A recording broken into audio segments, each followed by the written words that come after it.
ഇത് ഒരു വലിയ ട്രക്കാണ്.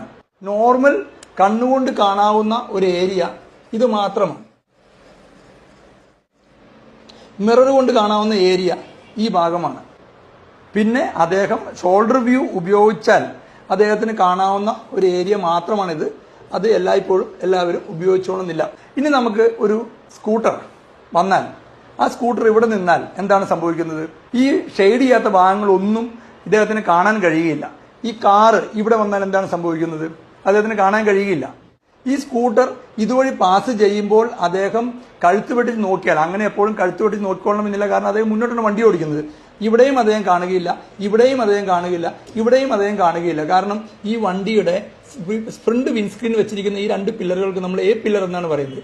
ഈ എ പില്ലർ ബ്ലൈൻഡ് സ്പോട്ട് എന്നാണ് ഇത് ഈ ഭാഗത്തിന് പറയുന്നത്. ഏറ്റവും കൂടുതൽ അപകടം ഉണ്ടാകുന്നത് ഈ ഭാഗത്ത് സ്കൂട്ടർ വരുമ്പോഴാണ്.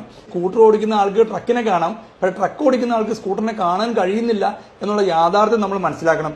ഈവൻ കാറാണെങ്കിൽ പോലും ഈ പൊസിഷൻ നിൽക്കുന്ന ഒരു കാറിനെ ഒരു കാരണവശാലും ട്രക്ക് ഓടിക്കുന്ന ആൾ കാണാൻ കഴിയില്ല. അപ്പോൾ പരമാവധി ഒരു വലിയ വാഹനത്തിന്റെ അടുത്തേക്ക് നമ്മൾ ചെല്ലാതിരിക്കുക.